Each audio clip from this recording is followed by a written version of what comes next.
So, one of the creative session formats here at the ESOT 2019 Congress in Copenhagen is the multidisciplinary team session format, and that really reflects how we should work together in practice. And I'm now on a bicycle ride through the beautiful city of Copenhagen with David Paredes, who's the chairman of ETCO, which is all about the coordinators, the transplant coordinators. Exactly. And you were in that session. Yes. Who else was part of the multidisciplinary team yesterday? We were co-chairing that with the ECTA, is the European Cardiothoracic Association, as well with the Basic Science Committee and us from ETCO, to try to join the efforts to do and to show to the people that we need to work together in the idea that when you have patients that are under the therapy of ECMO, that is for replacement of the lung or heart function, we can even consider in those cases that there is some possibilities that in case that those patients will not evolve perfectly, it could be even considered as a potential donors. And there is the fact that we need to focus on this point and all together work on that. Yeah, because the session was titled The Great ECMO Challenge. Exactly. So let's unravel that a bit. What is the key challenge here that was on the table yesterday? When we are offering or considering the possibility of doing an ECMO, is to replace lung or heart function. Yes. And that is a perfect accepted therapy actually, and it's very successful and it's increasing a lot in Europe and in all the world. But the idea is that when those patients cannot be really recovered from what that happened to them, or even for the previous encephalic damage that has been caused by the car arrest that it requires to put in an ECMO, those cases could evolve badly. And instead to say, okay, there is no more for those patients, we cannot do anything, just to try to evaluate, talk with all the team and say it could be considered a potential organ donor. And then we do a multidisciplinary evaluation of those cases. Altogether, cardiologists, surgeons, nephrologists, intensivists, and the transplant coordinators. And that is the main focus and the idea. Because you say, until this point, or normally, these people would not even be considered as donors.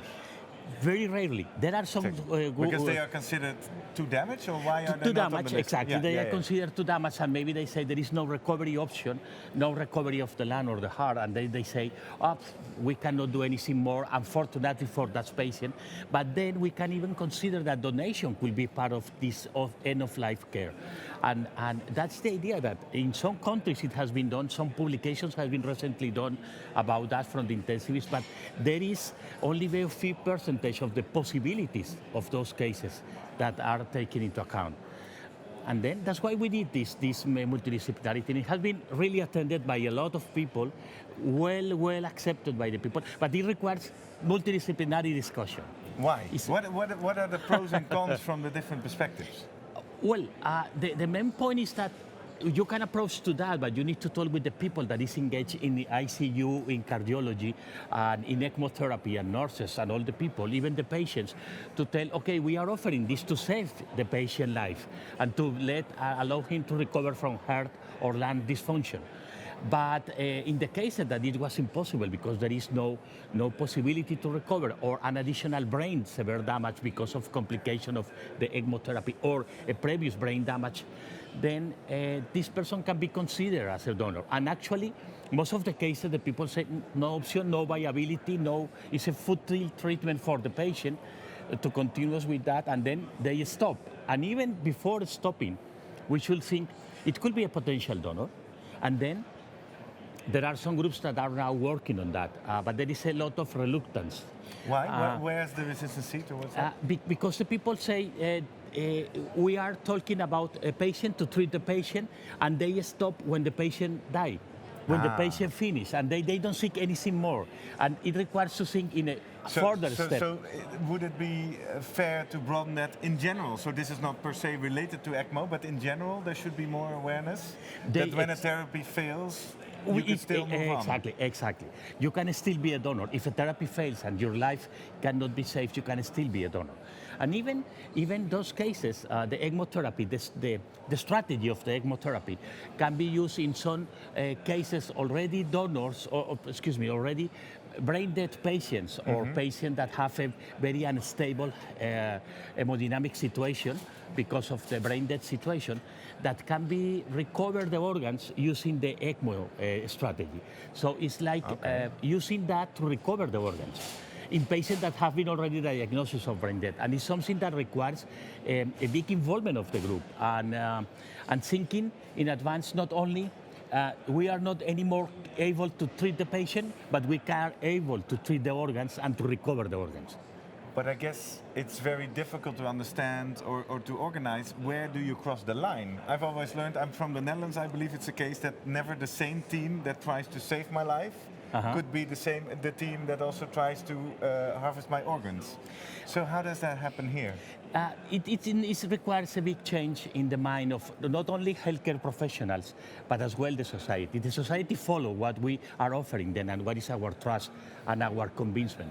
And the point is that if you are able to transmit to the society that this patient, you are offering all as much as you can, you don't have a conflict of interest in doing that because you have offered to the family, you express and you explain to the family all, and when the treatment fails, you say, okay, we cannot do any more thing, but we can even consider this possibility. So it is considered by the family not as something against the patient or against the family. It's something that we are offering all a complete approach. And this requires change your mind, change your conception. Donation cannot be conceived as something at the end, when all is finished.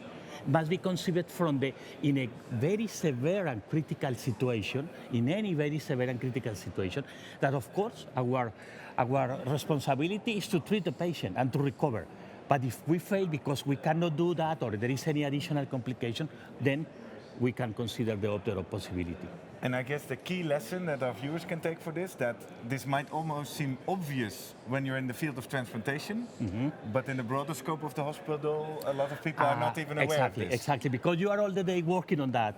So you can conceive that as a normal thinking of way. But you need to talk with your colleagues. You need to talk with the nurses, with the social workers, with all the colleagues, technicians in ECMO and all, and to say this is not something against the patient. It's not that you don't do what you need to do. It's that we can all together be part of this chain to transform severe critical cases that could become a donor. Beautiful. And this is what we need to do. Important message. I was glad you had the session yesterday. I'm even more glad that you are watching this session. And well, I guess the call to action is clear, right? Yes. Share the knowledge and make people part of this journey. Exactly. And as well, work multidisciplinary. That is the main point. We cannot work alone. Well, thank you very much for joining me on this bike ride to Copenhagen. It's like we're working together, okay? Nice journey. Thank you.